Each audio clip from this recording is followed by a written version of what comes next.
অপৰাধী বিষয়ত জামানতৰ বিষয়টো সদায় সাধাৰণ মানুহৰ মনত এটা প্ৰশ্নৰ বিষয় হৈ আছে। কিবা এটা অপৰাধ কৰাৰ বা ক্ৰাইম ফাইল হোৱাৰ পাছত সৰ্বপ্ৰথমে ডিফেণ্ডেণ্টক ৰিহা কৰাটো এটা ডাঙৰ সমস্যা হৈ পৰে, ডাঙৰ বিষয় হৈ পৰে। জামানত কেনেকৈ কৰা হয়, জামানতৰ নিয়ম কি অপৰাধত জামানত পায় আৰু কেনেধৰণৰ অপৰাধত জামানত নেপায়, ইয়াৰ সম্বন্ধত CRPC সেকশন 437 পৰা সেকশন 450 লৈ ডিটেইলছত প্ৰভিজন দিয়া আছে। মই হৈছো ক্ষীৰোদনাথ। আমি আজি এই ভিডিঅ'টোত কথা পাতিম বেল কি হয়, বেল কেনেধৰণে কৰা হয় আৰু কি অপৰাধত বেল দিয়া হয় আৰু কি অপৰাধত বেল নহয় আৰু বেল কেনেদৰে জব্দ কৰা হয়।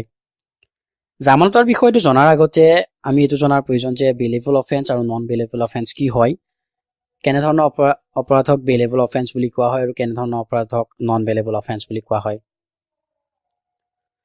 CRPC সেকশন 283 বেলেবল আৰু নন বেলেবল অফেন্সৰ ডেফিনেশ্যন দিয়া আছে।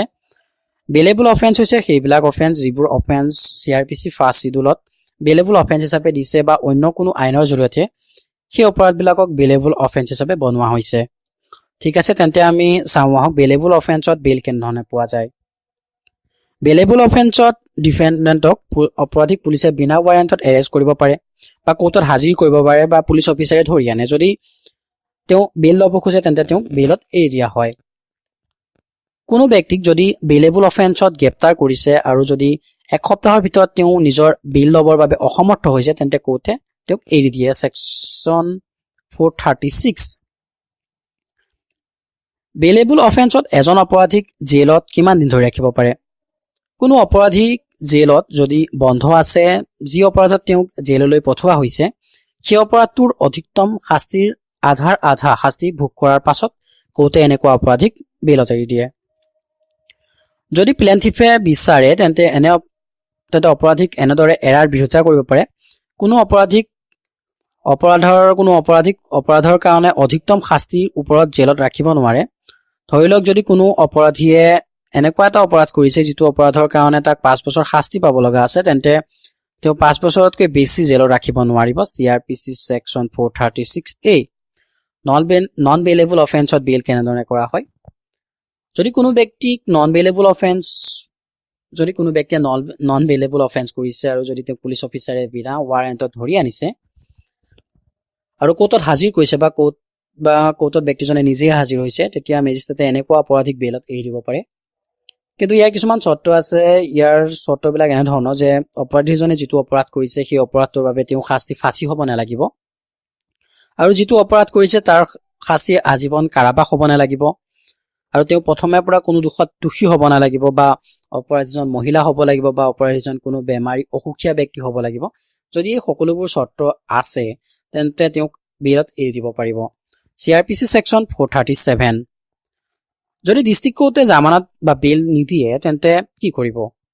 যদি মেজিষ্ট্ৰেটে নন বেলেবল অফেন্সত ডিফেণ্ডেণ্টক বেল নিদিয়ে তেন্তে সেশন কোৰ্ট বা হাইকোৰ্টত বেলৰ কাৰণে এপ্লাই কৰিব পাৰে আৰু সেশন কোৰ্ট বা হাইকোৰ্টে এনেকুৱা অপৰাধীক বেলত এৰি দিব পাৰে। CRPC সেকশন 439ত এইটো কোৱা হৈছে যদি ডিষ্ট্ৰিক্ট কোৰ্টে নন বেলেবল অফেন্সত বেল নিদিয়ে তেন্তে ডিফেণ্ডেণ্টে সেশন কোৰ্ট বা হাইকোৰ্টত বেলৰ কাৰণে এপ্লাই কৰিব লাগে আৰু সেশন কোৰ্ট বা হাইকোৰ্টে তেওঁক বেলত এৰি দিব পাৰে। যেতিয়া কোনো অপৰাধীক দোষমুক্ত হিচাপে ৰায় দিয়া হয় তেন্তে এনেকুৱা দোষমুক্ত আৰোপী এইটো কথাৰে বেল ল'ব পাৰে যে যেতিয়া কোৰ্টত তেওঁ প্ৰয়োজন হ'ব তেতিয়া তেওঁ কোৰ্টত আহিব। এনেকুৱা যি বেল লোৱা হয় তাৰ বেলৰ ভেলিডিটি হৈছে 6 মাহ পৰ্যন্ত থাকে। CRPC section 437A। এন্টিচিপেটৰী বেল কি হয়।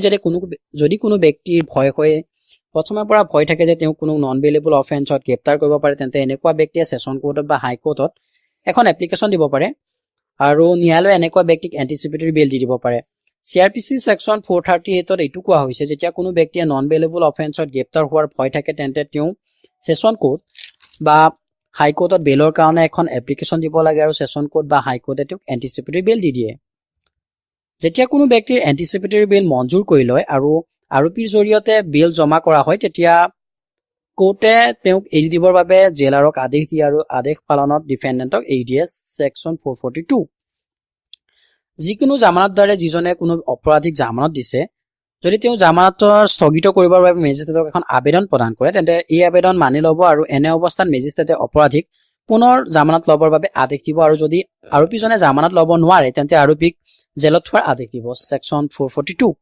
যেতিয়া কোনো আৰোপীয়ে তেওঁৰ ৰেহাইৰ কাৰণে জামানতদাৰক হাজিৰ কৰাব নোৱাৰে তেন্তে আৰোপীয়ে জামানতৰ বাবে নিৰ্ধাৰিত ৰাশি কোৰ্টত নগদ জমা কৰিবৰ বাবে বা বেংক এফডি জমা কৰিবৰ বাবে কোৰ্টত আবেদন কৰিব পাৰে আৰু কোৰ্টে অনুমতি দিলে আৰোপীক ৰেহাই কৰি দিব পাৰে। চ' ছেকশ্যন 445 যেতিয়া কোনো আৰোপীয়ে ন্যায়ালয়ত উপস্থিত নহয় বা বেইলৰ